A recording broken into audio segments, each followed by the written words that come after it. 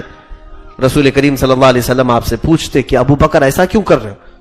عرض کہتے کہ آقا اگر کہیں کوئی تیر چلائے تو پہلے مجھ پر لگ جائے، میں بار بار ادھر ادھر ہوتا ہوں۔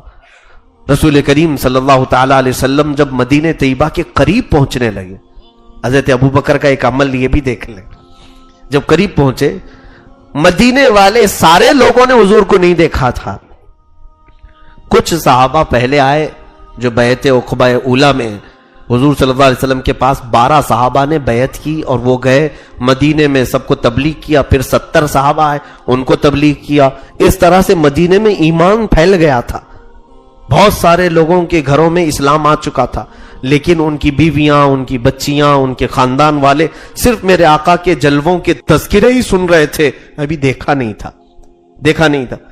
جب مدینے پہنچ رہے تھے حضرت ابو بکر صدیق رضی اللہ تعالیٰ، تقریباً یہ سفر 8 یا 9 دن کا تھا آپ کا، مکہ سے جو چلے تھے مدینے پہنچنے کے لیے۔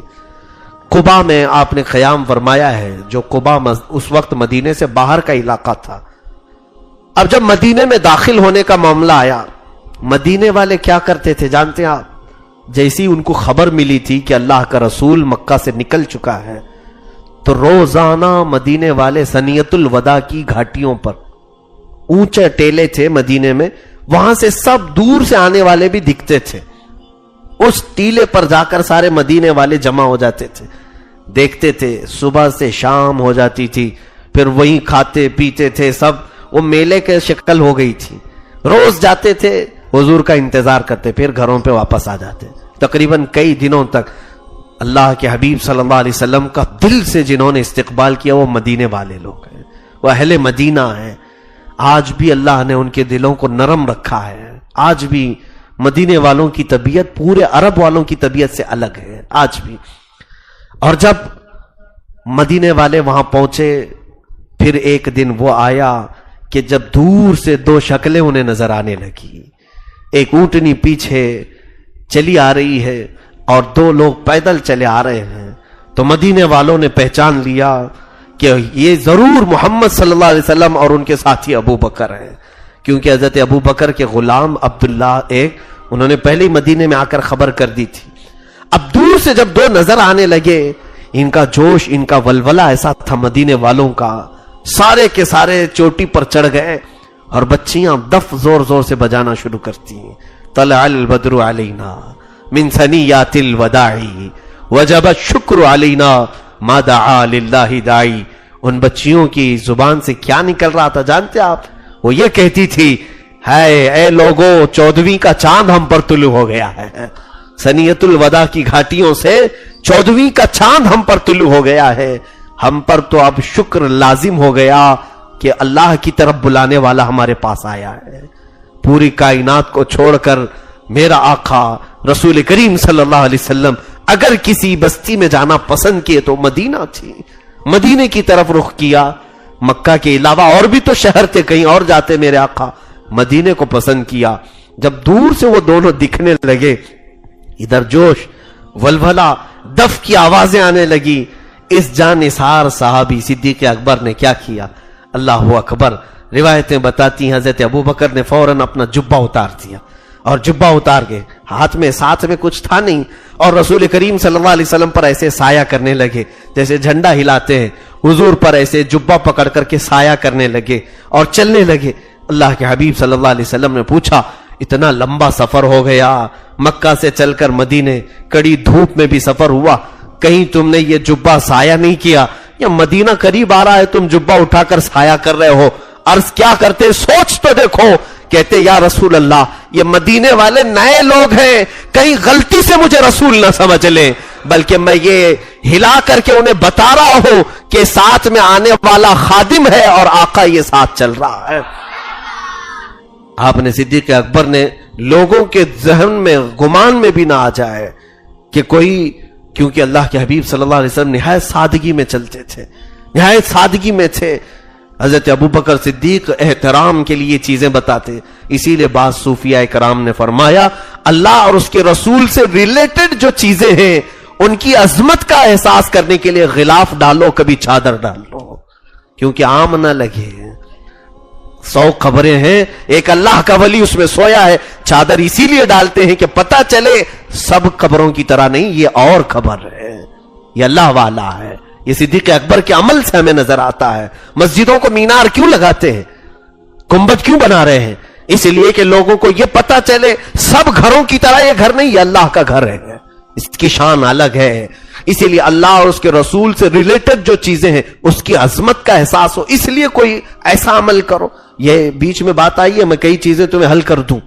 لوگ جو سوال کرتے ہیں کہ فاتحہ کر رہے ہیں ہم، غوث پاک کی نیاز دلا رہے ہیں، چراغ جلا رہے ہیں، 11 چراغ رکھے ہوئے روشن کیے ہوئے ہیں، بہت سارے معاملات. اس کو لے کر کے کچھ لوگ ہمیں تہمت لگاتے ہیں کہ یہ سب شرک پرستی، بت پرستی، پتہ نہیں کیا کیا ہے. میرے عزیزو، پہلی بات یہ سن لو، چراغ لگانا کوئی واجب فرض کام نہیں، لیکن میں اس کو حرام بھی نہیں کہتا.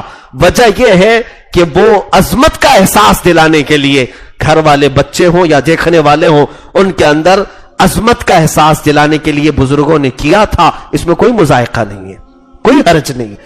حضرت صدیق اکبر کے عمل سے یہ ثابت ہوتا ہے اللہ اور اس کے رسول سے متعلق چیزوں کو کچھ الگ کرو تاکہ لوگوں کو احساس ہو کہ یہ عام چیز نہیں ہے، یہ اور چیز ہے.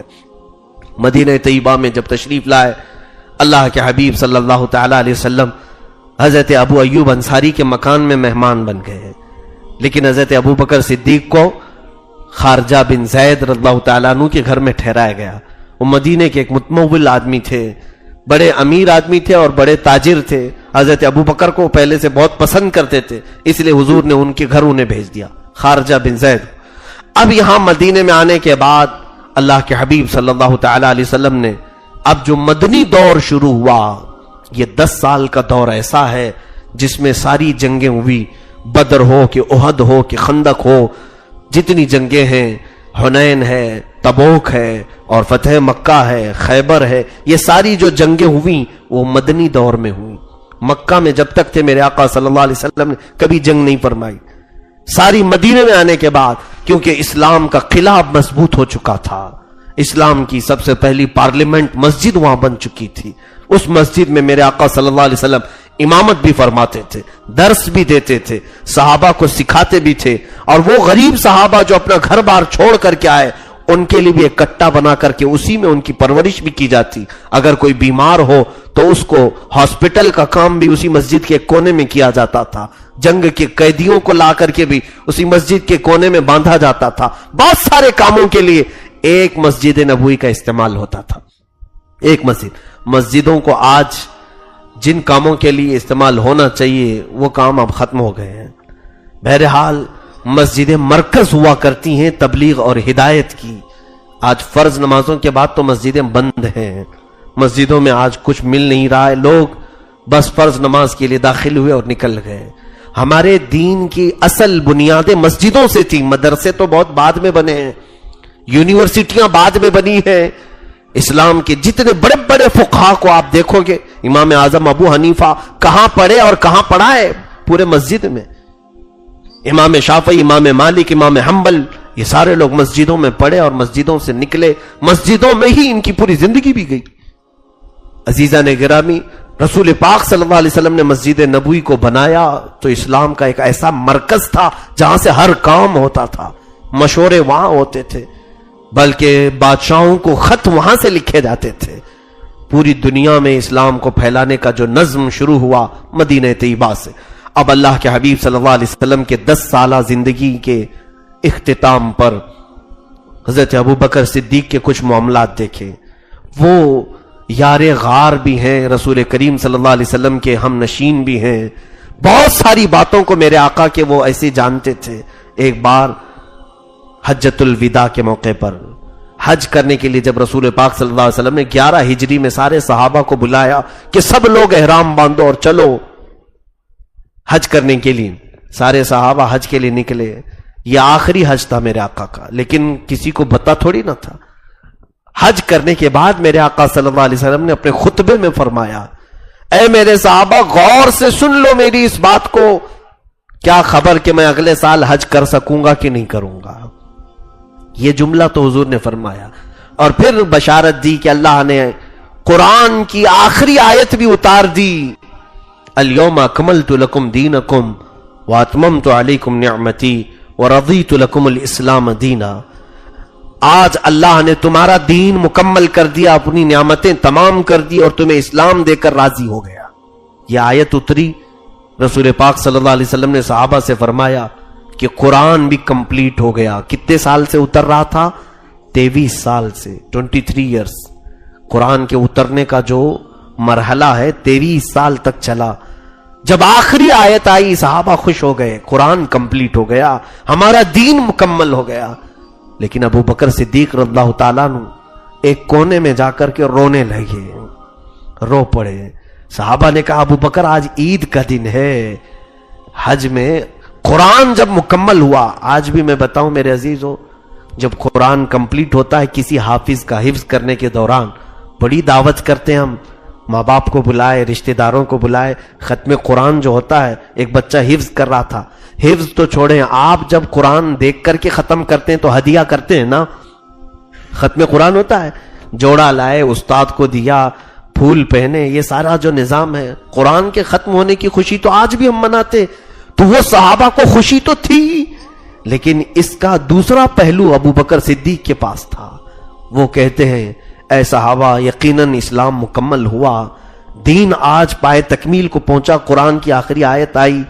لیکن اس کا دوسرا معنی یہ نکلتا ہے کہ اب رسول اللہ ہمارے درمیان زیادہ دن تک نہیں رہیں گے، کیونکہ وہ اللہ کا پیغام پہنچانے کے لیے ہم تک آئے تھے. پیغام مکمل ہو گیا تو اب وہ اپنے رفیق اعلیٰ کے پاس چلے جائیں گے. حضرت ابو بکر کو غم حجۃ الوداع سے ہی لاحق ہو گیا تھا. پھر جب رسول کریم صلی اللہ علیہ وسلم واپس آئے، محرم کے دن تھے، محرم میں اللہ کے حبیب صلی اللہ علیہ وسلم نے مسجد نبوی میں خطبہ دیا. خطبے میں میرے آقا نے ارشاد فرمایا، اے لوگوں، اللہ نے ایک بندے کو اختیار دیا ہے. سنیے، خطبے میں میرے آقا نے فرمایا اللہ نے ایک بندے کو اختیار دیا ہے کہ وہ بندہ چاہے تو دنیا لے لے، چاہے تو اللہ کے پاس جو ہے وہ لے لے. اے لوگوں، اس بندے نے دنیا کو چھوڑ دیا اور اللہ کے پاس جو ہے اس کو اختیار کر لیا. حضرت ابو بکر پھر رو پڑے، آپ کی آنکھوں سے آنسو آ گئے. صحابہ نے کہا کہ ابو بکر اس کا معنی ہم نہیں سمجھ سکے، کیا مطلب ہے؟ حضرت ابو بکر کہتے ہیں اے لوگوں، رسول پاک صلی اللہ علیہ وسلم جس بندے کا ذکر فرما رہے ہیں وہ کوئی اور نہیں، وہ خود رسول اللہ ہے. خود رسول اللہ ہے کہ اللہ نے انہیں خود اختیار دیا کہ آپ چاہیں تو پوری دنیا لے لیں یا چاہے تو اللہ کے پاس آ جائیں. حضور دنیا کبھی نہیں لیں گے، انہوں نے چھوڑ دیا اور اپنے رب کے پاس جانے کو پسند کر لیا. اے صحابہ، دیکھنا اب اللہ کے رسول ہم سے روپوش ہو جائیں گے، ہم سے دور چلے جائیں گے. حضرت ابو بکر صدیق رضی اللہ تعالیٰ عنہ کو یہ رسول کریم صلی اللہ تعالیٰ علیہ وسلم کی احادیث کی حقیقت تک پہنچ جاتے تھے، یعنی مقاصد حدیث تک پہنچتے تھے حضور کے. اب اس کے بعد وہ دن بھی آئے جب رسول کریم صلی اللہ تعالیٰ علیہ وسلم کی رحلت ہوئی مدینے میں. وہ کیسا سما رہا ہوگا، اندازہ کر سکتے ہیں کہ سب کو پتا ہے کہ ابو بکر کا عشق کیسا تھا، محبت کیسی تھی میرے آقا صلی اللہ علیہ وسلم کے ساتھ. وہ پوری دنیا میں اگر سب سے زیادہ کوئی چیز پسند کرتے تھے تو ان کا ایک ہی کہنا، حضرت ابو بکر کی زبان سے نکلے ہوئے الفاظ میں کہہ رہا ہوں، آپ سے پوچھا گیا دنیا میں سب سے پسندیدہ چیز آپ کی کیا ہے؟ کہتے ہیں النظرۃ الی وجہ رسول اللہ، رسول اللہ کے چہرے کو دیکھنا مجھے دنیا میں سب سے زیادہ پسند ہے. اس ابو بکر صدیق پر کیا گزرے گا جب رسول کریم صلی اللہ علیہ وسلم کی اس دار فانی سے کوچ کرنے کا وقت آئے گا. اللہ کے حبیب صلی اللہ تعالیٰ علیہ وسلم آخری ایام میں جب علالت کے شکار تھے، علالت میں تھے، اللہ کے حبیب صلی اللہ تعالیٰ علیہ وسلم اپنے حجرے سے باہر نہیں آ رہے تھے. سخت شدت کی تکلیف تھی، بخار زیادہ تھا. حضور اکرم صلی اللہ تعالیٰ علیہ وسلم اپنے حجرے سے باہر نکلتے اور فرماتے کہ اے لوگوں، ابو بکر کو امامت کے لیے آگے بڑھاؤ. حضور نے اپنی زندگی میں حضرت ابو بکر کو مصلی پر آگے بڑھایا، کہا ابو بکر تم لوگوں کی امامت کرو. اور اللہ کے حبیب صلی اللہ علیہ وسلم اپنے حجرے میں ہوتے. تقریباً 17 نمازیں حضور کی زندگی میں حضرت ابو بکر نے پڑھائی. یہ شرف کسی اور صحابی کو نہیں ملا. حضور صلی اللہ تعالی علیہ وسلم کی حیات ظاہری میں مسجد نبوی میں رسول پاک صلی اللہ علیہ وسلم کے پاس حضرت ابو بکر نے امامت کی، اور ایک دن وہ بھی تھا جب اللہ کے حبیب صلی اللہ علیہ وسلم مغرب کی اذان ہو چکی ہے، حضرت بلال کہتے ہیں اقامت بھی ہو گئی تھی، اور ہم نے دیکھا کہ حضور نہیں آئے تو ابو بکر کو آگے بڑھا دیا۔ آپ مصلی پر آگے بڑھے کہ اچانک حضور کا حجرہ کھل گیا۔ جیسے ہی پردہ ہٹا تو سارے صحابہ میں آوازیں بلند ہو گئی، اللہ کے رسول آ گئے، رسول پاک آ گئے۔ کئی دنوں کی بیماری علالت کے بعد رسول کریم صلی اللہ علیہ وسلم کو جب دیکھا تو صحابہ کہتے ہیں میرے آقا صلی اللہ علیہ وسلم دو صحابہ کے کندھوں پر ہاتھ دے کر چل رہے تھے، پیر زمین پر لگ نہیں پا رہے تھے، گھسٹتے ہوئے یعنی انگلیاں زمین پر چلی جا رہی تھیں، اور آگے بڑھتے ہوئے آئے تو لوگوں نے کہا ابو بکر پیچھے آ جاؤ، اللہ کے رسول آ گئے ہیں۔ رسول کریم صلی اللہ علیہ وسلم نے ہاتھ کے اشارے سے کہا نہیں، وہیں کھڑے رہو، اپنی نماز مکمل کرو۔ پھر اللہ کے حبیب صلی اللہ علیہ وسلم کو آگے بٹھایا گیا۔ رسول کریم صلی اللہ علیہ وسلم نے بیٹھ کر کے امامت کی، اور آپ کی آواز کو بلند آواز میں حضرت ابو بکر نے تکبیر کے ذریعے سے پہنچایا، مکبر بن کر کے۔ یہ مغرب کی نماز ادا ہوئی تھی، اس کے بعد پھر میرے آقا صلی اللہ علیہ وسلم باہر تشریف نہیں لائے، یہ آخری نماز تھی۔ اللہ کے حبیب صلی اللہ علیہ وسلم کو سب سے زیادہ عزیز کوئی چیز تھی تو نماز تھی۔ ایسی بیماری کے عالم میں جب زمین پر پیر نہ ٹک رہے ہوں، دو لوگوں کے کندھوں پر ہاتھ رکھ کر کے مسجد میں آنا اور فرماتے مجھے جماعت زیادہ عزیز ہے، صحابہ کی جماعت کو دیکھنے کے لیے میرے آقا ہے۔ آج ان کی امت پیر سلامت ہیں، ہاتھ سلامت ہیں، اپنے بستروں پر سو جاتی ہے، اپنے بازاروں پہ بالکل مگن ہے۔ اے میرے عزیزو، اللہ کے حبیب صلی اللہ تعالی علیہ وسلم کو سب سے زیادہ عزیز چیز نماز تھی۔ فرمایا جعلت قرۃ عینی فی الصلاۃ، نماز میں میری آنکھوں کی ٹھنڈک ہے۔ نماز کو قائم کر لیں، امت ہونے کے ناطے کم از کم آپ تو میرے آقا کی آنکھوں کو تکلیف نہیں پہنچائیں۔ دنیا آج برا بھلا کہہ رہی ہو وہ ان کا حصہ ہے، لیکن تم اپنے عمل سے میرے آقا کو تکلیف نہ پہنچاؤ۔ رسول کریم صلی اللہ تعالی علیہ وسلم اسی عالم میں تھے۔ 12 ربیع الاول کی تاریخ تھی، بعض روایت میں 13 ربیع الاول کی تاریخ ہے۔ حجرہ عائشہ میں میرے آقا آرام فرماتے، نزع کی حالت تھی۔ سکرات کا جو وقت ہوتا ہے، حضرت عائشہ صدیقہ کے زانوں پر اللہ کے حبیب صلی اللہ علیہ وسلم سر رکھ کر آرام فرماتے، اور پھر وہ آخری گھڑی بھی آئی جب موت کا فرشتہ دستک دینے لگا، اور میرے آقا صلی اللہ علیہ وسلم نے فرمایا عائشہ فرشتہ آیا ہے موت کا، عزرائیل، اور وہ میرے گھر میں آنے کی اجازت لے رہا ہے، اور یاد رکھنا یہ آج کے بعد پھر کسی کے ہاں جانے کی اجازت نہیں لے گا۔ حضور پاک صلی اللہ علیہ وسلم کے پاس ملک الموت حاضر ہوئے، اور رسول کریم صلی اللہ علیہ وسلم اس وقت جو آخری جملہ فرما رہے تھے، حضرت عائشہ صدیقہ اس کی گواہ ہیں، فرما رہے تھے کہ تمہارے ہاتھ کے نیچے جو لوگ کام کر رہے ہیں، ملک یمین کا لفظ ہے، تو میں کہتا ہوں کہ مزدوروں کے متعلق بھی اس سے مستفاد ہو سکتی ہے بات، کہ جو تمہارے ماتحت ہیں ان کا خیال کرو۔ اور دوسرا جملہ حضور فرما رہے تھے نماز نماز نماز۔ مسواک کو پانی میں ڈبو کر حضور چباتے اور تھوڑا پانی کبھی اپنے چہرے پر مارتے، اور پھر یوں کہتے یہ کیسی تکلیف ہے، یہ کیسی شدت ہے، اور پھر شدت تکلیف میں یہ بھی کہتے کیا یہ شدت تکلیف میری امت کو بھی دی جائے گی۔ حضور اکرم صلی اللہ علیہ وسلم کو اس وقت بھی ہم غریبوں کا احساس تھا۔ میں بار بار اس منظر کو یاد کرتا ہوں تو تڑپ جاتا ہوں، آنکھیں اشکبار ہوتی ہیں۔ آج یا رسول اللہ آپ کی کثرت سے ہمیں یاد آتی ہے جب دنیا نے ہمیں ایسا آوارہ چھوڑ رکھا ہے کہ دنیا آج ہمارا خون دیکھنا پسند کر رہی ہے۔ آج جو مدد کے لیے ہاتھ بڑھاتا ہے ہم اس کے ہاتھ میں بھی چھری دیکھتے ہیں۔ آج ایک طرف ہمیں مدد کے نام پر بلاتا ہے، دوسری طرف ہمارے سینے میں خنجر گھونپتا ہے۔ آج دنیا ایسی ہمارے ساتھ سلوک کر رہی ہے، روٹی کپڑے کے نام پر بلا کر کفر و شرک ہم سے کروا لیتی ہے۔ آج دنیا امت مصطفیٰ کو گیند کی طرح اچھالتی ہے۔ کیا اے میرے مسلمان بھائیوں، اس نبی کی یاد تمہیں نہیں آتی جس نے سکرات کے عالم میں ہمارے درد کا احساس کیا تھا؟ سچ بتاؤں تو تمہارے درد اور تمہاری تکلیف کا اگر کسی کو احساس ہے تو صرف تاجدار مدینہ کو، صرف میرے آقا صلی اللہ علیہ وسلم۔ اس جھوٹی دنیا کو کبھی مسیحا ہرگز مت سمجھنا، اس ظالم دنیا کے دام فریب میں کبھی نہ پھنسنا۔ لوگ یہ کہتے ہیں یہ گورنمنٹ آ گئی اب ہمارا بھلا ہو جائے گا، ہمارے اچھے دن آ جائیں گے، یہ فلاں آ گئے اب ہم کو برائیوں سے نکال لیں گے۔ کوئی تمہارا خیر خواہ نہیں ہے، تمہاری تکلیفوں کا مداوع اگر کہیں ہے تو وہ نام رسول میں ہے، میرے آقا صلی اللہ علیہ وسلم کی تعلیمات میں ہے۔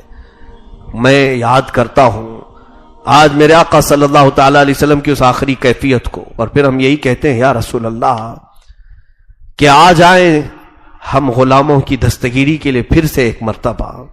میرے آقا آؤ کہ مدت ہوئی ہے تیری راہ میں اکھیاں بچھاتے بچھاتے، میرے آقا آؤ کہ مدت ہوئی ہے تیری راہ میں اکھیاں بچھاتے بچھاتے، اور بڑے دن ہو گئے، بڑی حسرتوں سے رسول کریم صلی اللہ علیہ وسلم کا آج بھی امت کو انتظار ہے۔ بہرکیف عزیزان گرامی، اس باریک لمحے میں، اس نازک لمحے میں حضرت عائشہ فرماتی ہیں میں بات کر ہی رہی تھی کہ میرے آقا نے آنکھ بند کر لیے تھے، کافی دیر تک تو میں بات کر رہی تھی، اور اس کے بعد دروازہ کھلا، سب سے پہلا شخص جو حجرے میں داخل ہوا وہ میرے باپ ابو بکر تھے۔ ابو بکر صدیق نے دیکھا رسول کریم صلی اللہ علیہ وسلم آرام کر رہے ہیں اور میں میرے نبی کے ساتھ بات کر رہی ہوں۔ حضرت ابو بکر سیدھے آئے اور کہا عائشہ تو بات کر رہی ہے رسول اللہ صلی اللہ علیہ وسلم سے، جبکہ رسول پاک صلی اللہ علیہ وسلم اپنے رفیق اعلیٰ کے پاس جا چکے ہیں۔ حضرت ابو بکر کی بات سن کر حضرت عائشہ کہتی ہیں ایسا مجھے لگا میرے زمین کے نیچے سے میرے پیر کے نیچے سے زمین نکل گئی۔ صدیق اکبر سیدھے آ کر اللہ کے حبیب صلی اللہ علیہ وسلم کے ماتھے کا بوسہ لیتے ہیں، پیشانی کا بوسہ لیا اور پھر فرمایا اے اللہ کے رسول اب اس کے بعد اللہ تعالیٰ دوسری موت کبھی آپ پر نہیں لائے گا، دو موتیں آپ پر نہیں جمع کرے گا، آپ نے حق ادا کر دیا، ادیت الامانہ وبلغت الرسالہ ونصحت الامہ، آپ نے امانتوں کو پورا کر دیا یا رسول اللہ، اپنی امت کو پوری خیر خواہی کے درس آپ نے دے دیے، اور جو کام اللہ نے آپ کو دیا تھا وہ سب آپ نے پہنچا دیا۔ کیسا صبر رہا ہوگا حضرت ابوبکر کے پاس، جو جان سے زیادہ جسے چاہتے ہیں وہ اپنے سامنے آنکھیں بند کر چکے ہوں۔ باہر جب آئے تو صحابہ کو خبر دی اے صحابہ اب ہمارے درمیان سے سورج غروب ہو چکا ہے، اب ہمارے درمیان سے آفتاب رسالت غروب ہو چکا ہے۔ صحابہ کی کیفیتیں الگ تھی، جو جہاں تھے وہیں جامد و ساکت بیٹھے ہوئے تھے۔ حضرت عثمان غنی کو لوگ چونٹی کاٹتے تو بھی احساس نہیں ہوتا۔ صحابہ ان کی کیفیت کو کوئی آج کا مسلمان کیا احساس کر سکے گا؟ صدیق اکبر رضی اللہ تعالیٰ عنہ ان صحابہ کی حالتوں کو دیکھ رہے تھے۔ حضرت عمر تو کہتے میں نہیں مانتا کہ اللہ کے رسول کا انتقال ہوا، اور کہتے کہ خبردار اگر کسی نے کہہ دیا تو میں تلوار سے گردن اڑا دوں گا۔ وہ اللہ کے پاس گئے واپس آ جائیں گے۔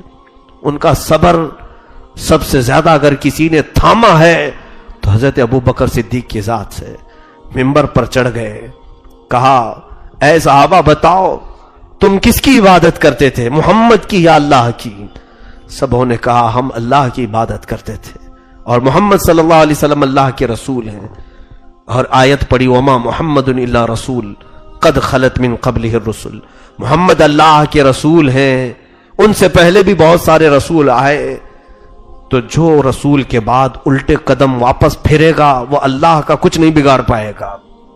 پھر حضرت ابو بکر خطبے میں کہتے ہیں اے صحابہ جو اللہ کی عبادت کرتے تھے وہ اللہ کل بھی تھا آج بھی اور ہمیشہ رہے گا، تم اٹھو محمد صلی اللہ علیہ وسلم کے اس مشن کو لے کر آگے بڑھو۔ تو یہاں اسلام کی اس نبض کو آگے بڑھایا ہے صدیق اکبر نے، اور سب صحابہ کو کھڑا کیا، پھر نماز ہوئی۔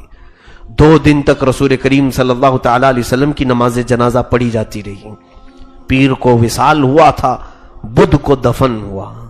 صدیق اکبر رضی اللہ تعالیٰ عنہ اتنے غمگین تھے لیکن اظہار نہیں کیا، کیونکہ آپ اس وقت سب کے لیے آئیڈیل تھے، سب کے لیے نمونہ تھے۔ اللہ کے حبیب صلی اللہ تعالی علیہ وسلم کے وصال کے بعد اب خلافت کے جو معاملات آئے، مہاجری اور انصار دو جماعتیں تھیں۔ حضرت ابوبکر کا رول مجھے یہاں بتانا ہے۔ مہاجرین وہ جو رسول اللہ کے ساتھ ہجرت کر کے آئے مکہ سے، انصار وہ جو مدینے میں تھے۔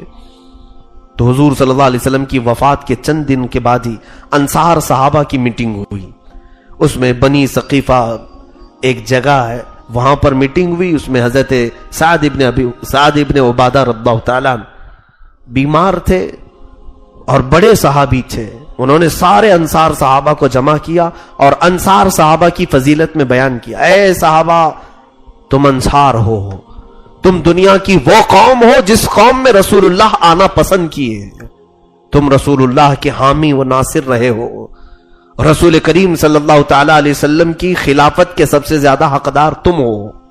انصار کو انہوں نے تبلیغ کی اور تقریر کی اور کہا دیکھو جب رسول کریم صلی اللہ تعالی علیہ وسلم نے اسلام کی دعوت دی تو ان کے شہر والوں نے ان کو بڑی تکلیفیں پہنچائی، لیکن مدینے والوں نے حضور کو نہیں تکلیف پہنچائی، حضور جہاں کہتے تھے ہم جنگوں کے لیے نکل جاتے تھے۔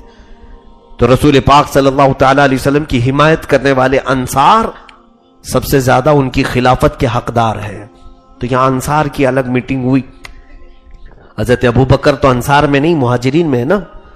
انصار کی جب یہ میٹنگ ہوئی تو کسی ایک صحابی نے یہ بھی پوچھا انصاریوں سے، انصاری کا مطلب وہ آج کی برادری انصاری مت سمجھ لینا، انصار صحابہ کی ایک جماعت ہے جنہوں نے رسول اللہ کی حمایت کی تھی مدینے میں۔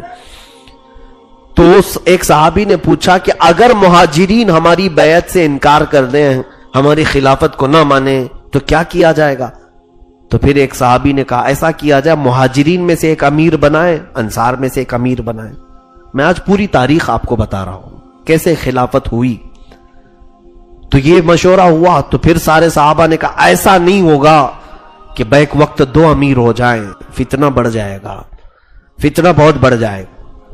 پھر جب یہ میٹنگ ہو رہی تھی حضرت عمر رضی اللہ تعالیٰ عنہ کو خبر ہوئی کہ انصار اپنے آپس میں میٹنگ کر رہے ہیں اور خلافت کے وہ اپنے آپ کو حقدار سمجھ رہے ہیں اور ان میں ہی کوئی خلیفہ ہونا چاہیے۔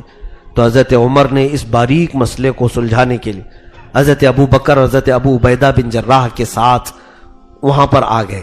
ابھی انصار کا فیصلہ نہیں ہوا تھا تو حضرت ابو بکر صدیق کھڑے ہوئے، کہا کہ اے انصار تمہاری حمایت سر آنکھوں پر، تم نے جو رسول اللہ صلی اللہ علیہ وسلم کی نصرت و حمایت کی تم اس میں سب سے زیادہ افضل ہو۔ جب رسول اللہ کے شہر والوں نے ان کا ساتھ چھوڑا تو تم نے ان کی حمایت کی، حضور نے جو تبلیغ کی اس کو تم نے ایکسپٹ کیا۔ لیکن اے انصار مہاجرین کا اس بات میں اور زیادہ مقام ہے کہ جس وقت اللہ کے حبیب صلی اللہ علیہ وسلم نے قرآن کو شروع کیا سب سے پہلے مہاجرین مکہ والے ہیں جنہوں نے قرآن کو سنا اور اس کو ایکسپٹ بھی کیا۔ جو یہاں مہاجرین ہیں وہ رسول اللہ صلی اللہ علیہ وسلم کے ساتھ مکہ کی ساری مشقتیں اور مصائب برداشت کیے ہوئے لوگ ہیں، اور پھر حضور صلی اللہ علیہ وسلم کے خاندان والے ہیں۔ قریش پورے عرب میں سب سے اعلیٰ خاندان ہے، لہذا ایسا کرو کہ قریش خاندان میں سے کوئی امیر ہو، خلیفہ ہو، کیونکہ رسول اللہ کا وہ خاندان ہے، اور انصار اس کے وزیر ہو کہ وہ امیر وزیروں سے پوچھے بغیر کوئی کام نہ کرے۔ حضرت ابو بکر صدیق نے جب یہ مشورہ دیا پھر کسی صحابی نے انصاری نے یہ کہا کہ دو امیر بنا لیے جائیں، ایک مہاجرین میں سے ایک انصار میں سے۔ حضرت عمر نے کہا ایک میان میں دو تلواریں نہیں آ سکتی، یہاں فتنہ ہو جائے گا۔ تو پھر رائے اس پر جمع ہوئی، اختلاف یہ بظاہر دیکھنے میں لگ رہا تھا لیکن وہ اپنے معاملات کو سلجھا رہے تھے۔ تبھی ایک صحابی حضرت بشیر رضی اللہ تعالیٰ عنہ وہ کھڑے ہوئے، انہوں نے کہا اے انصار ہم نے جو کچھ بھی رسول اللہ کے ساتھ کیا، ان کے ساتھ جہاد میں شریک ہوئے، ان کے ساتھیوں کو گھر دیا، مدینہ ان کے لیے کشادہ کیا، یہ سارے کام ہم نے خلافت اور کرسی کے لیے نہیں کیے، اللہ اس کے رسول کو راضی کرنے کے لیے۔ اس صحابی نے پورا رنگ بدل ڈالا۔ سارے صحابہ جو انصار تھے سبوں نے کہا یہ بالکل حق کہہ رہے ہیں، ہم نے جب رسول اللہ پر ایمان لائے تو ہمارے وہم و گمان میں بھی یہ نہیں تھا کہ حضور کے بعد ہم کرسی پر بیٹھیں گے، حضور کے بعد ہم خلافت کو لیں گے۔ ہم نے تو خالص اللہ اس کے رسول کو راضی رکھنے کے لیے حضور صلی اللہ علیہ وسلم کی نصرت و حمایت کی تھی۔ تو اس صحابی کی تقریر کا ایسا اثر ہوا کہ وہ سارے انصار نے کہا ہم سب اس بات پر اتفاق کرتے ہیں کہ رسول اللہ کے خاندان میں سے ہی، قریش میں سے ہی کوئی خلیفہ ہو جائے۔ تو حضرت ابو بکر سب سے پہلے آگے بڑھے اور کہا، حضرت عمر کا ہاتھ لے، حضرت ابو عبیدہ بن جراح کا ہاتھ لیا اور کہا ان دونوں کو، انصار اور مہاجرین پورے صحابہ تھے، سب کے بیچ میں آگے بڑھا دیا، کہا میں ان دونوں سے راضی ہوں، عمر سے، ابو عبیدہ سے، ان دونوں میں کسی ایک کو چوائس کر لو اور خلیفہ بنا دو۔ انصار اور مہاجرین میں کس نے اعلان کیا؟ ابو بکر صدیق نے۔ تو حضرت ابو بکر نے جب ان دونوں کو لا کر کھڑا کیا کہ میں ان سے راضی ہوں، کیا تم سب لوگ ان سے راضی ہو؟ تو سبوں نے کہا عمر کے بارے میں بھی کسی کو کلام نہیں، ابو عبیدہ کو حضور نے امین الامت کہا ہے، میری پوری امت کا امانت دار ابو عبیدہ کو کہا ہے۔ تو حضرت ابو بکر نے کہا میں یہ دو کو پیش کر رہا ہوں، ان دو میں سے تم جس سے چاہے خلیفہ بنا لو، میں بھی تم سب کے ساتھ ہوں۔ جب حضرت ابو بکر کا اعلان سارے لوگوں نے سنا، انصار اور مہاجرین نے، حضرت عمر آگے بڑھتے ہیں اور حضرت ابو عبیدہ آگے بڑھتے ہیں، سیدھے حضرت ابو بکر کو لا کر کے کہتے ہیں اے انصار و مہاجرین، سب ہم دونوں سے راضی ہیں اور ہم دو ابو بکر کی خلافت سے راضی ہیں، تم سب کا کیا کہنا ہے؟ تو سارے صحابہ کہتے ہیں اس وقت سب کے ذہنوں میں یہ نہیں تھا، دیکھیں یہ انتخاب ہے، رسول کریم صلی اللہ تعالی علیہ وسلم نے یہ انتخاب کا طریقہ امت پر چھوڑا ہے۔ یہاں اسلام میں وہ بادشاہت نہیں چل رہی موروثی، باپ مرے گا تو بیٹا آئے گا، بیٹا مرے تو پوتا آئے گا۔ اسلام میں یہ ملوکیت اور یہ وراثت بادشاہت میں نہیں ہے، بلکہ میرے آقا نے فرمایا ان اکرمکم عند اللہ یتقاکم، تم میں سے سب سے زیادہ عزت والا وہ ہے جو تم میں سب سے زیادہ تقوی والا ہے۔ بادشاہ کو وراثت میں اس طرح سے نہیں بیٹھنا چاہیے، ورنہ ہوگا کیا، باپ تو کامل رہا ہوگا لیکن بیٹا نالائق نکل جائے گا، جیسے یزید کا معاملہ ہوا۔ باپ حضرت امیر معاویہ تھے، بہت کامل صحابی تھے، لیکن بیٹا نالائق نکلا۔ وراثت کا یہ غلط اثر پڑتا ہے، اسی لیے یہ معاملات امت کے حوالے کرنا چاہیے، امت جسے انتخاب کرے۔ حضرت ابو بکر کے ہاتھ پر حضرت عمر اور حضرت ابو عبیدہ دونوں نے بیعت کی اور کہا ہم اپنا خلیفہ آپ کو مانتے ہیں۔ پھر انصار اور مہاجرین دونوں کو جمع کر کے حضرت عمر ایک تقریر کرتے ہیں، یہ پہلی تقریر تھی رسول اللہ کے بعد۔ حضرت عمر نے کہا اے انصار اور مہاجرین، تم مجھ سے یہ نہیں پوچھو گے کہ ابو بکر کو کیوں خلیفہ منتخب کیا، تم نے کیوں ان کے ہاتھ پر بیعت کیا؟ تو سنو، جس کو رسول اللہ نے اپنی زندگی میں مصلی امامت پر آگے بڑھایا ہے، ہم سب اس کو اپنی دنیا میں امامت کے لیے آگے کیوں نہ بڑھائیں؟ گویا کہ میرے آقا نے اشارتاً اپنی زندگی میں انہیں امام بنا کر کے یہ ہمیں پیغام دیا ہے کہ میرے بعد اگر تمہاری دنیا کی بھی کوئی امامت کر سکتا ہے تو ابو بکر ہے۔ تو سارے صحابہ حضرت ابو بکر کے ہاتھ پر بیعت کر لیے، چند صحابہ باقی رہ گئے تھے۔ کچھ نزاع ہے، کچھ چیزیں اعتراضات ہیں جو اس زمانے میں بہت پھیلیں گے، کیونکہ پہلے ہماری تقریریں ہوتی تھی موٹی موٹی باتیں بتا کر کے آپ کو رخصت کر دے، ابھی سوشل میڈیا کا زمانہ ہے، کیونکہ سارے مناظرے واٹس ایپ فیس بک میں ہوتے ہیں اور پتہ نہیں کہاں کہاں کی بخاری بخارا سب لاتے ہیں، اس میں کوئی آتھینٹک ثبوت نہیں ہوتے، بول دیتے ہیں کہ بخاری میں، بخاری اصل بخاری میں تلاش کرے تو ہوتی بھی نہیں ہے۔ ایسی بہت ساری تشویش سنیوں کے دماغ میں ڈالے جانے کے ابھی موسم چل رہا ہے، اس لیے میں لگے ہاتھوں آپ کو کہوں گا، حضرت ابو بکر صدیق کے ہاتھ پر حضرت علی نے بیعت نہیں کیا، یہ شوشہ چھوڑتے ہیں لوگ، حضرت علی آپ نے بیعت نہیں کیا، حضرت زبیر اللہ تعالیٰ نے بیعت نہیں کیا، کچھ اور صحابہ تھے کیونکہ وہ موقع پر حاضر نہیں تھے۔ اور پھر حضرت زبیر بن عوام حضور صلی اللہ علیہ وسلم کے پھوپھی زاد بھائی ہیں، وہ بھی قریش میں سے، ان کا اپنا موقف تھا، ان کی رائے یہ تھی کہ حضرت علی کو خلیفہ بنایا جائے، ان کی اپنی رائے تھی، سارے صحابہ کی نہیں۔ حضرت علی رضی اللہ تعالیٰ عنہ، حضرت زبیر خلافت حضرت ابو بکر صدیق کی جب اعلان ہوا تو بیعت شروع میں نہیں کیے، بعضوں نے لکھا ہے کہ 40 دن گزر گئے، حضرت ابو بکر ان دونوں کو طلب کیے، ان سے پوچھا حضرت زبیر اور حضرت علی رضی اللہ تعالیٰ عنہ سے کہ آپ دونوں اگر حق سمجھتے ہو اپنی خلافت کا تو یہ میری ذمہ داریاں لیں اور آپ اس کو نبھائیں۔ حضرت علی اور حضرت زبیر رضی اللہ تعالیٰ عنہ اسی وقت کہتے ہیں نہیں اے خلیفہ رسول اللہ، اے اللہ کے رسول کے خلیفہ، ہم آپ کو اپنا امیر اور اپنا امام تسلیم کرتے ہیں۔ انہوں نے بھی بیعت کی۔ یہ تاریخ کی سچائیاں بتاتی ہیں۔ چند دنوں کی تاخیر جو ہوئی اس کے وجوہات الگ ہو سکتے ہیں، وہ کسی اور موقع پر عرض کروں گا۔ اب یہاں جو کچھ چیزیں پیش کی جاتی ہیں، صدیق اکبر رضی اللہ تعالیٰ عنہ کی خلافت کا کل زمانہ 2 سال 3 مہینے تھا۔ کتنے؟ 2 سال 3 مہینے آپ خلیفہ رہے۔ حضرت ابو بکر صدیق رضی اللہ تعالیٰ عنہ جیسے ہی خلیفہ بنے ساری باغ ڈور آپ نے سنبھال لی، اور بیک وقت کئی محاذ پر آپ نے ایسا رویہ پیش کیا، اللہ اکبر۔ رسول کریم صلی اللہ علیہ وسلم کی وفات کے بعد کئی فتنے اٹھ گئے، کچھ لوگ مرتد ہو گئے، اسلام چھوڑ کر چلے گئے، یعنی وہ مرتدین، وہ ایک جماعت بن گئی۔ کچھ ایسے لوگ جو زکوٰۃ کا انکار کرنے لگے، مسلمان تھے، ساری چیزیں مانتے ہیں لیکن ہم زکوٰۃ نہیں دیں گے، زکوٰۃ ہم رسول اللہ کے پاس دیتے تھے، اب ان کے بعد نہیں دیں گے۔ ایک جماعت وہ تیار ہوئی۔ ایک جماعت جس کو حضرت اسامہ بن زید کی سپہ سالاری میں حضور نے اپنے حیات میں ہی بھیجا تھا۔ حضرت اسامہ بن زید یہ ایک بڑا لشکر لے کر کے جا رہے تھے ملک شام کی طرف، لیکن ابھی مدینے سے باہر ہی تھے کہ حضور کی وفات کی خبر آ گئی، تو وہ بیچ میں سے ہی لشکر واپس آ گیا تھا۔ تو حضرت ابو بکر صدیق نے اس لشکر کو بھی بھیجا۔ صحابہ کہہ رہے تھے اے ابو بکر، اس وقت کئی معاملات ہیں، دیکھیں ملک کو کئی حالات درپیش ہیں۔ ایک طرف اچھا، چوتھی مقام پر کچھ جھوٹے نبی پیدا ہو گئے تھے، اسود عنسی، مسیلمہ کذاب، یہ وہ لوگ ہیں جنہوں نے اپنی نبوت کا اعلان کر دیا، محمد کے بعد ہم نبی ہیں۔ وہ اپنے کچھ لوگوں کو، حواری مواریوں کو جمع کر کے اپنی نبوت کا اعلان کر گئے تھے۔ صدیق اکبر کے پاس 4 محاذ تھے، اور ویسے حالت میں حضرت اسامہ بن زید کو ایک بڑا لشکر دے کر کے بھیج رہے جہاں رسول اللہ نے بھیجا تھا۔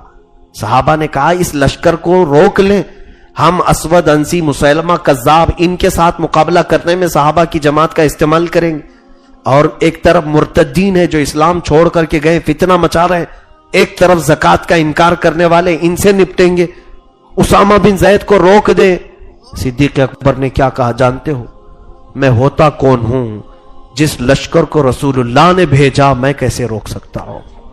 اسامہ بن زید کو جب ان کی عمر تقریباً 19 سال کی تھی، حضور صلی اللہ علیہ وسلم نے انہیں سپہ سالار اپنی زندگی میں بنایا تھا، اسامہ بن زید کو۔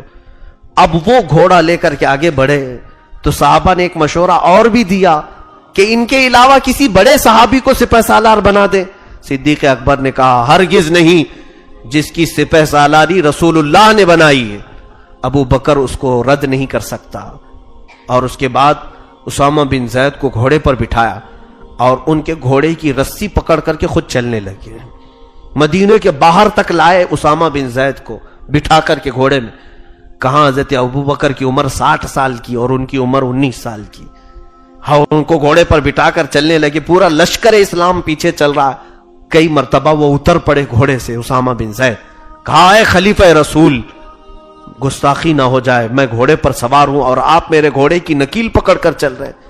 حضرت ابو بکر نے کہا اسامہ بیٹھ جاؤ، اس گھوڑے کی پیٹھ پر تجھے رسول اللہ نے بٹھایا ہے، اس پشت پر تجھے اللہ کے رسول نے بٹھایا ہے۔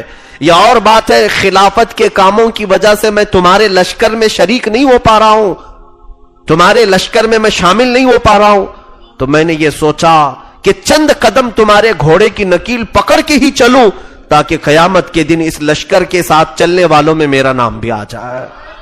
سپہ سالار کے گھوڑے کی نال پکڑ کر کے چلا تھا۔ یہ صدیق اکبر کے خیالات تھے۔ اس وقت بیک وقت کئی معاملات پر آپ نے محاذ چھیڑے اور سب کو سر کیا۔ اسامہ بن زید بھی فتح سے ہمکنار ہوئے، اسود عنسی کو مارا گیا جس نے جھوٹے نبی ہونے کا دعویٰ کیا تھا، مسیلمہ کذاب کو بھی قتل کیا گیا جو جھوٹا نبی ہونے کا دعویٰ کیا، زکوٰۃ کے انکار کرنے والوں کا بھی خاتمہ ہو گیا، مرتدین کو بھی ختم کیا گیا۔ 2 سال کے اندر حضرت ابو بکر صدیق نے سارا محاذ اپنے فیور میں کر لیا، اسلام کے فیور میں، اور فیلڈ ایسی ہموار کر دی کہ 2 سال کے بعد حضرت ابو بکر صدیق رضی اللہ تعالیٰ عنہ نے خلافت کے امور کو ایسے پھیلایا تھا، ایسے نرمی میں، ایسے عدل و انصاف کو قائم کیا تھا کہ کسی کو آپ کی خلافت پر اب شک بھی نہیں تھا، کسی کو انکار کی گنجائش بھی نہیں تھی، مجال بھی نہیں۔ ایک اور بات بتاؤں میں آپ کو، ان کی عدل و مساوات، انصاف، غربا پروری، مساکین کا خیال کرنا اتنا زیادہ تھا. اللہ اکبر. مدینے میں رات کے وقت اٹھ کر کے گھروں کو جایا کرتے تھے، اور جو غریب ہے یا کوئی بیوہ ہے یا کسی کے گھر کا کوئی سہارا نہیں، اس گھر میں بغیر بتائے ہوئے جا کر ان کی مدد کر کے آتے تھے. حضرت عمر خود کہتے ہیں میں نے زندگی میں دیکھا کسی بوڑھی کی مدد کر لوں تاکہ اس اجر و ثواب میں میں شامل ہو جاؤں. بڑی مشکل سے ایک بوڑھی عورت ملی جس کا کوئی نہیں تھا، کمزور خاتون تھی.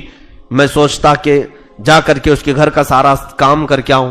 حضرت عمر کہتے ہیں میں فجر میں نماز کے بعد گیا تو دیکھا اس کے گھر کا سارا کام کیا جا چکا ہے. اس کے گھر کو سب بستریں، چادریں سب طے ہیں، کچرے جھاڑے ہوئے ہیں اور ساری چیزیں سلیقے سے لگی ہوئی ہیں. بوڑھی وہ عورت بستر سے اٹھ نہیں پاتی. کون کرتا ہے؟ دوسرے دن جا کر دیکھا پھر کام کیا ہوا ہے.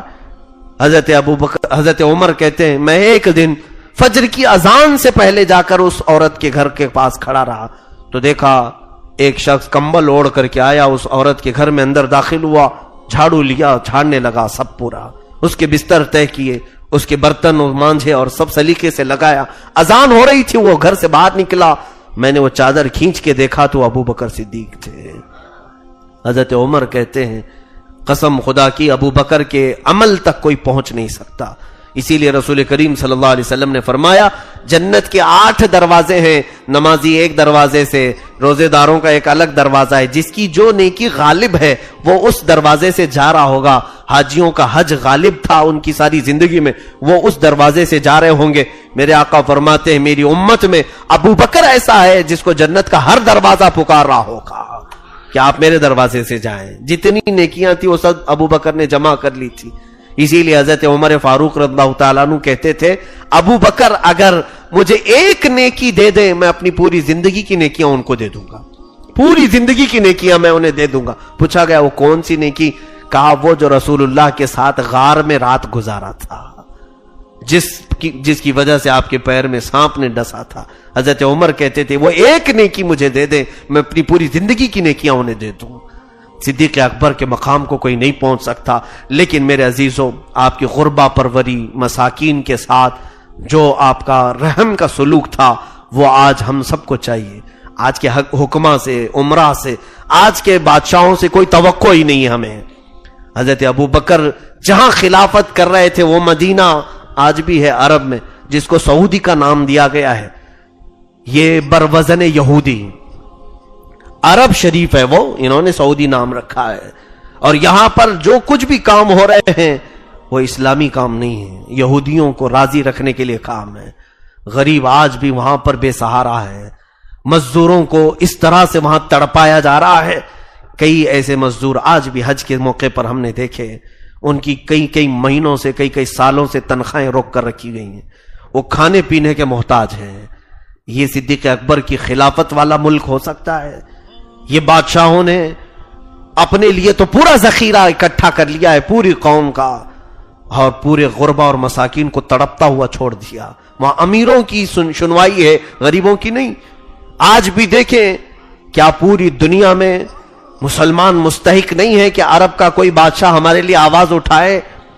فلسطین کے مسلمانوں کو یہ لقمہ بناتے ہیں یہودی، ہر دن توپوں سے ان کا مقابلہ ہوتا ہے اور ادھر پتھروں سے وہ مقابلہ کرتے ہیں. کشمیر جل رہا ہے، برما کو مار دیا گیا، قتل و غارت کا وہاں بازار گرم کیا گیا. لیکن جس کو ہم اسلامی سلطنت کہتے ہیں وہاں کے کسی بادشاہ کی ایک زبان سے ایک جملہ نہیں نکلتا. اور وہی اگر امریکہ کا صدر آئے تو بلین ڈالر، کئی بلین میں اسے تحفے پیش کیے جاتے ہیں. سونے کی چین دی جائے، سونے کی تلوار دی جائے، ان کی عورتوں سے بے حجابانہ ملاقاتیں کی جائے. یہ اسلامی بادشاہوں کے کام ہو سکتے ہیں؟ میرے عزیزوں آنکھ بند کر کے ہر چیز کو نہیں تسلیم کر لینا. آج جو سعودی عرب میں معاملات چل رہے ہیں اس کو اسلامی سلطنت بھول سے بھی نہ کہنا، ورنہ اسلام کا مذاق ہو جائے گا، اسلام کی توہین ہوگی کہ یہ ظالموں کو ہار پہناتے ہیں، قاتلوں کو ایوارڈ سے نوازتے ہیں اور مظلوموں کی بات تک نہیں کرتے. اگر کوئی کعبے کا امام، چاہے وہ وقتی امام ہی کیوں نہ ہو، مسلمانوں کے مظلوم مسلمانوں کے حق میں دعا کرے تو اسے معزول کر دیا جاتا ہے. نکال کر کے جیل میں بھیج دیا جاتا ہے. وہاں کے حالات یہ ہیں. آج وہ اپنے سفارتی تعلقات اسرائیل سے استوار کرنے کی کوشش میں لگے ہوئے ہیں. آج ساری چیزیں کمپنیاں اسرائیل کو دے دیں ہیں, یہودیوں کو دے دیں. ایئرپورٹ کی سیکورٹی کی ساری اتھارٹی یہودیوں کو چیک کرنے کے لیے دے دیا جائے. عورتوں کو اب بازار میں لے آیا گیا. ابھی قریب میں ہم سن رہے ہیں احترام نماز قانون کو بھی وہ ختم کرنے جا رہے ہیں.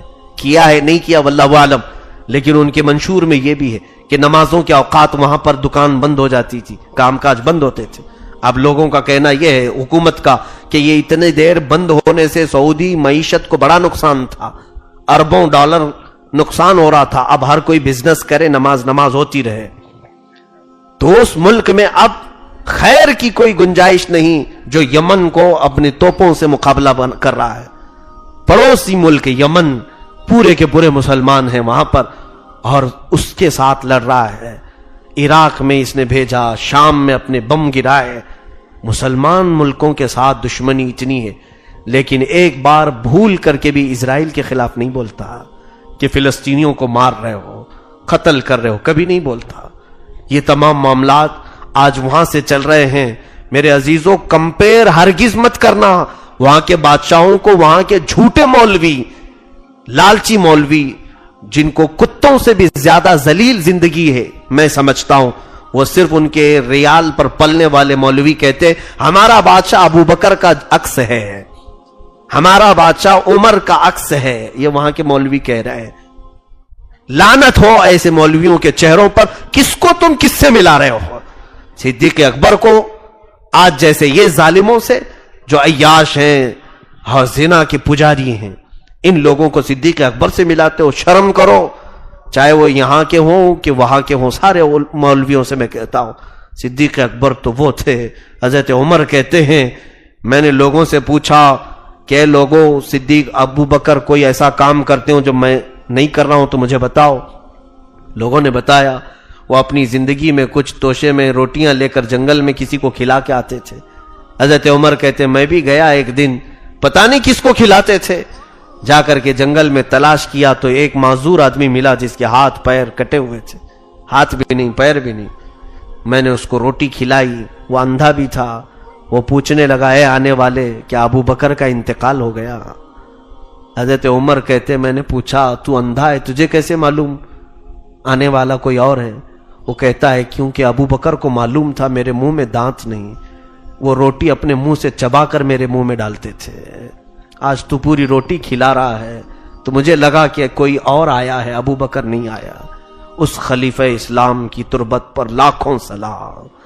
صدیق اکبر کے مقام کو کوئی پہنچ نہیں سکتا. میرے عزیزو, آخری بات کی طرف چلوں. جمادی الاخر کا مہینہ تھا, ٹھنڈیوں کے دن تھے. آپ نے غسل فرمایا تو غسل کی وجہ سے سردی اور بخار جکڑ گئے اور اسی بیماری میں آپ کی وفات ہوئی. حضرت ابوبکر صدیق رضی اللہ تعالیٰ عنہ نے وصیت کی تھی اپنے صحابہ سے, حضرت عائشہ سے بھی کہا کہ جس حجرے میں میرے آقا آرام فرما ہے, رسول اللہ صلی اللہ علیہ وسلم کی قبر اطہر جہاں ہے وہ حضرت عائشہ کا کمرہ ہے. اسی میں حضور کی وفات ہوئی, اسی میں حضور دفن ہوئے. اور اس حجرے کو دروازہ تھا, چٹخنی لگی ہوتی تھی, کڑی لگی رہتی تھی. حضرت ابوبکر نے کہا کہ اے لوگوں مجھے غسل دینا, کفن دینا اور اس کے بعد لا کر حضور کے حجرے کے سامنے رکھ دینا جنازے کو, اور کہنا یا رسول اللہ تمہارا دوست تمہارے ساتھ سونے کی اجازت چاہتا ہے, آپ کے حجرے میں آرام کرنے کی اجازت چاہتا ہے. اگر اندر سے اجازت مل جائے تو مجھے دفن کرنا, ورنہ جنت البقیع قبرستان میں عام مسلمانوں کے ساتھ دفن کرنا. صحابہ کو جب انہوں نے وصیت کی تھی, میں بارہا کہتا ہوں لوگوں کی آنکھیں آج بھی بند کیوں ہیں؟ اس ابو بکر سے کیوں نہیں پوچھتے کہ اے ابو بکر تم حضور کی وفات کے بعد کہہ رہے ہو کہ حضور سے اجازت لیں, کیسے اجازت لیں گے؟ یہاں تو لوگ کہتے ہیں مر کر مٹی میں مل گئے, معاذ اللہ رب العالمین. اب حیرت کی بات یہ ہے کسی صحابی نے پوچھا بھی نہیں کہ ابو بکر اجازت کیسے لیں. اس کا مطلب یہ سمجھ میں آتا ہے ان صحابہ کو بھی معلوم تھا کہ اگر اجازت لیں گے تو قبر سے جواب بھی آئے گا. ان کا عقیدہ تھا. اور کئی حدیثیں ہیں ایسی کہ رسول کریم صلی اللہ علیہ وسلم کی قبر انور سے انہوں نے آوازیں سنی. خود حضرت سعید ابن مسیب فرماتے ہیں جب یزید نے مدینے پر حملہ کیا تھا 3 دن تک مسجد نبوی میں جماعت سے نماز نہیں ہو رہی تھی, میں اندر تھا مسجد نبوی میں. اوقات کیسے پتہ چلتے؟ فرماتے ہیں میں قبر رسول کے پاس ہوتا, مجھے حضور کی اذان کی آواز آتی تو میں خود اذان دے لیتا, وہیں سے میں اذان خود دیتا اور خود میں نماز پڑھتا تھا. حضرت سعید ابن مسیب تابعی ہیں, وہ فرماتے تو صحابہ کا عقیدہ تھا. عزیزان گرامی, حجرے کے پاس آپ کے جسم مقدس کو غسل دے کر کفن دے کر لایا گیا اور رکھا گیا. لوگوں نے سوال کیا یا رسول اللہ صلی اللہ تعالی علیہ وسلم, آپ کا یار غار, آپ کا خلیل آپ کے حجرے میں آنے کی اجازت چاہتا ہے. صحابہ دور کھڑے تھے. جنازے کی نماز کے بعد فرماتے اچانک دروازہ کھل گیا, کڑی کھل گئی, دروازہ کھلا ہوا سے, اندر سے آواز آئی ادخل الحبیب الی الحبیب, حبیب کو حبیب کے ساتھ ملا دو. یہ حضرت ابوبکر صدیق کی شان ہے کہ زندگی میں تھے تو رسول اللہ کے ساتھ, ہمیشہ ساتھ رہے. صحابہ کہتے ہیں جب بھی ہم بیان کرتے ہیں کوئی بھی چیز تو یہی سے ایسے ہی بیان کرتے ہیں کہ پہاڑ پر حضور تھے, ابو بکر تھے, عمر تھے. باغیچے میں رسول اللہ تھے, ابو بکر تھے, عمر تھے. بازار میں رسول اللہ تھے, ابو بکر تھے, عمر تھے. جہاد میں رسول اللہ تھے, ابو بکر تھے, عمر تھے. حج میں, طواف میں, نماز میں, سب صحابہ یہ کہتے ہیں جب بھی بیان کرتے ہیں رسول اللہ تھے, ابو بکر تھے, عمر تھے. سارے صحابہ کی زبان پر یہ تھا. آج انہی صحابہ کی زبان کو اللہ نے ایسا پسند کیا ہے, آج ہم بھی یہی کہتے ہیں ان جالیوں میں رسول اللہ ہے, ابو بکر ہے اور عمر ہے. یہ رسول کریم صلی اللہ تعالی علیہ وسلم کے ساتھ آپ کو دفن کیا گیا. لاکھوں سلام ان کی تربت انور پر. میرے آقا کا فیض آج بھی وہ پا رہے ہیں. وہ وزیر تھے دنیا میں بھی اور خبر میں بھی, اور میرے آقا نے یہ بھی فرمایا اے لوگوں تم دیکھنا قیامت کے دن جب سور پھونکی جائے اور جب لوگ اپنی اپنی قبروں سے اٹھیں گے تو سب سے پہلے پوری کائنات میں جو اپنی قبر سے اٹھے گا وہ میں ہوں گا. میرے آقا فرماتے ہیں اس کے بعد ابو بکر اٹھیں گے, پھر عمر اٹھیں گے. رسول پاک فرماتے ہیں میدان محشر میں میں اس حال میں آؤں گا کہ ایک ہاتھ میرا ابو بکر کے کندھے پر ہوگا, دوسرا ہاتھ عمر کے کندھے پر ہوگا. وہ بادشاہ یہاں پر بھی اسی طرح تھے, قبر میں بھی اسی طرح ہیں, اور حشر میں بھی تم جلوے دیکھو گے وہ شہنشاہ اپنے ان دونوں وزیروں کے بیچ میں جلوہ گر ہوں گے. فقط اتنا سبب ہے انعقاد بزم محشر کا, ان کی شان محبوبی دکھائی جانے والی ہے. مولا تعالی صدیق اکبر کے تمام فیوز و برکات سے ہم سب کو مالا مال فرمائے. اے کریم خدا, کہنے سننے میں جو بھی غلطیاں, کوتاہیاں, کمیاں, بیشیاں ہوئی ہوں اپنے فضل و کرم سے معاف فرما دے. رب ذوالجلال ہماری اس محفل کو تو قبولیت کا مقام عطا فرما دے. اے رب ذوالجلال صدیق اکبر اللہ تعالیٰ عنہ کی صداقت, ان کی عدالت, ان کی شجاعت, ان کی سخاوت, ان کی عمارت, ان کی خلافت کے جوہر نمونے ہم سب کو بھی عطا فرما دے. مولا ہم سب کا حشر صدیق اکبر کے ساتھ قیامت کے دن فرما دے. ہماری دعاؤں کو رسول اللہ صلی اللہ علیہ وسلم کے نالین پاک کے صدقے قبول فرما. جتنے حاضرین ہیں, جتنے سامعین ہیں, جتنے سامعات ہیں, مرد, عورتیں, بچے, بوڑھے, سب کو مولا اس محفل کی برکتوں سے نواز دے. وصلی اللہ تعالی علی خیر خلقی محمد وآلہ واصحابہ اجمعین, وآخر دعوانا الحمد للہ رب